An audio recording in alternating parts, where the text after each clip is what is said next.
আপনারা জানেন গত 31 মে 2024 তারিখ নড়াইল জেলার নড়াগাতি থানার কলাবাড়িয়া গ্রামের যুবক শেখ আনিসুর রহমানকে প্রথমে হাত ও পায়ের নখ কেটে এবং পরে কুপিয়ে নৃশংসভাবে হত্যা করা হয়। এর পরবর্তীতে তার ভাই শেখ সোহেল রানা তিনি বাদী হয়ে গত 2 জুন 2024 তারিখে নড়াইলের নড়াগাতি থানাতে 31 জনকে স্বনামে এবং 7 বা 8 জনকে অজ্ঞাতনামা হিসেবে একটি হত্যা মামলা দায়ের করেন।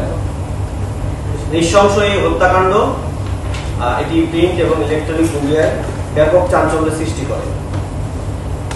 সারা দেশব্যাপী সৃষ্ট হওয়া এই চাঞ্চল্যকর হত্যাকাণ্ডের তদন্তে নেমে পুলিশ মূলত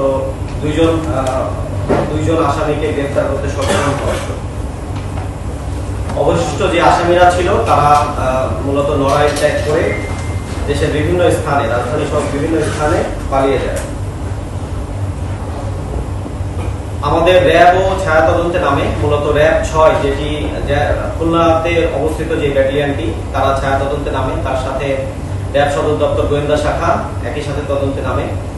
তাদের তথ্যের ভিত্তিতে মূলত গতকালকে রাতে আমরা জানতে পারি যে একটি কিলিং মিশনে, এই কিলিং মিশনের কিলিং গ্যাংয়ের একটি বড় অংশ, এই দলের একটি বড় অংশ ঢাকার শাহবাগ এলাকাতে অবস্থান করছে। তাদের দেওয়া তথ্যের ভিত্তিতে গতকাল অর্থাৎ 10 জুন রাত আনুমানিক 9টার সময় আমাদের র্যাব 3-এর একটি আভিযানিক দল শাহবাগ এলাকাতে অভিযান পরিচালনা করে এই হত্যাকাণ্ডের মূল পরিকল্পনাকারী জাহিদুল শেখ সহ মোট 13 জনকে শাহবাগের বিভিন্ন স্থান থেকে গ্রেফতার করতে সক্ষম হয়। গ্রেফতারকৃতরা সকলেই নড়াইলের বাসিন্দা। গ্রেফতারকৃতদের প্রাথমিক জিজ্ঞাসাবাদে জানা যায় যে মূলত এই মামলার বাদী ভিকটিমের ভাই তিনি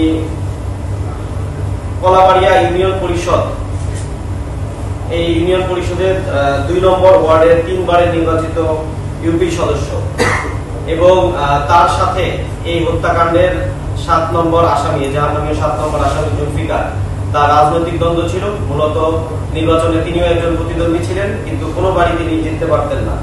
এর ফলে এই জুলফিকার মূলত শরণাপন্ন হন ওসিকুর এবং জাহিদুলের শরণাপন্ন হয়ে তিনি এই ভিকটিম যিনি আনিসুর রহমান তাকে সরিয়ে দেওয়ার ব্যাপারে তাদেরকে কনভিন্স করেন। কেননা এই ভিকটিম আনিসুর রহমান তার এলাকায় আধিপত্য থাকার কারণে তার ভাই সোহেল শেখ তিনি বারবার নির্বাচিত হচ্ছিলেন। তো যখন জুলফিকার এই ওসিকুর এবং জাহিদুলের শরণাপন্ন হয় তখন তারা সকলে মিলে মূলত 6 মাস পূর্বে এই হত্যাকাণ্ডের একটি নীল নকশা তৈরি করে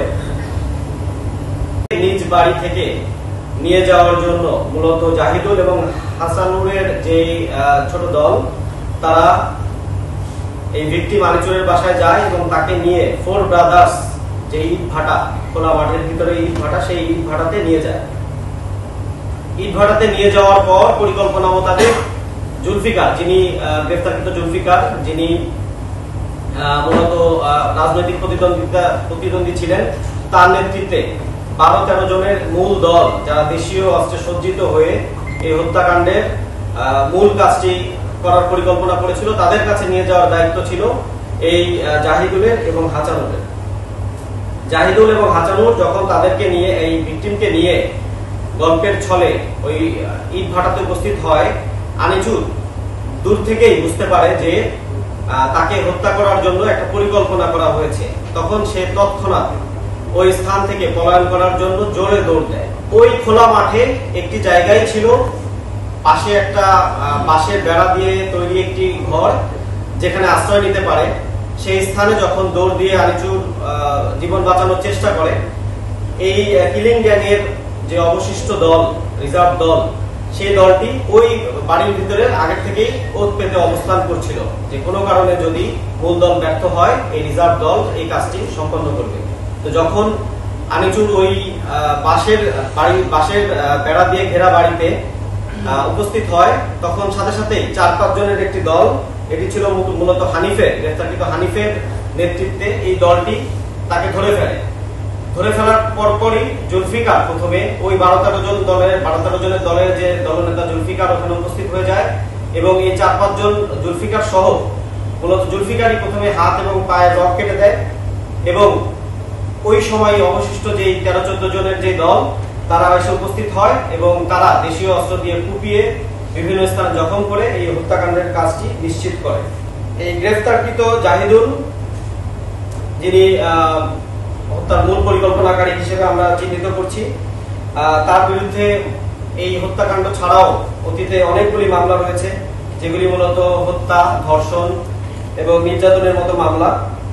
মূলত 2020 সালে নড়াইলের নড়াগাতি থানায় জাতীয় কাবাডি দলের খেলোয়াড় কায়ুম শিকদার যে হত্যা হয়েছিল, তাকে যে হত্যা করা হয়েছিল, সেই হত্যা মামলার আসামিও এই জাহিদুল ছাড়াও শামীম শেখ নামে আমরা আরো একজনকে গ্রেফতার করেছি। তিনিও এই হত্যাকাণ্ডের এই কাবাডি যে খেলোয়াড় হত্যাকাণ্ডের যে আসামি, সেই আসামি হিসেবে তিনিও রয়েছেন।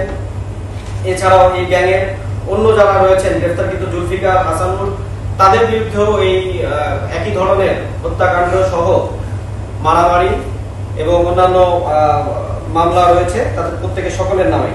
আমরা যে 13 জনের যে কিলিং গ্যাংকে গ্রেফতার করতে সক্ষম হয়েছি, তাদেরকে গ্রেফতার পরবর্তী যে আইনানুগ প্রক্রিয়া সেটি আমাদের চলমান রয়েছে এবং আমরা তাদেরকে আজকে নড়াইলে পুলিশের নিকট হস্তান্তর করব।